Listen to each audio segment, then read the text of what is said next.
எங்கள் தலைவர் டாக்டர் கமலஹாசன் அவர்கள் போட்டியிடும் தொகுதி கோவை தெற்கு.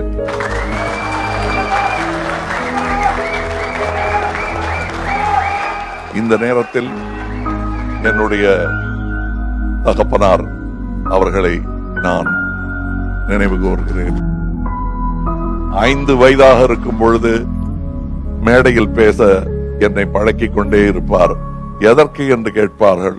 பிற்காலத்தில் ஒரு தலைவனாக வரக்கூடும் என்று சொன்ன எங்கள் குடும்பத்தின் முதல் ஆள் என் தகப்பனார் தான். திரும்ப சாகும் தருவாய் வரை அவர் அரசியல மனசுல வச்சுக்க என்று சொல்லிக் கொண்டே இருப்பார். ஒரு மாற்றத்தை ஏற்படுத்தும் நோக்கத்துடன் அரசியலுக்கு வந்தவன் நான். பெரிய மாற்றத்தை நேர்மையானவர்கள் தான் கொண்டு வந்திருக்கிறார்கள். காந்தியார் தொட்டு காமராஜ் தொட்டு திரு கலாம் அவர்கள் தொட்டு கமல் வரையில் அவ்வாறே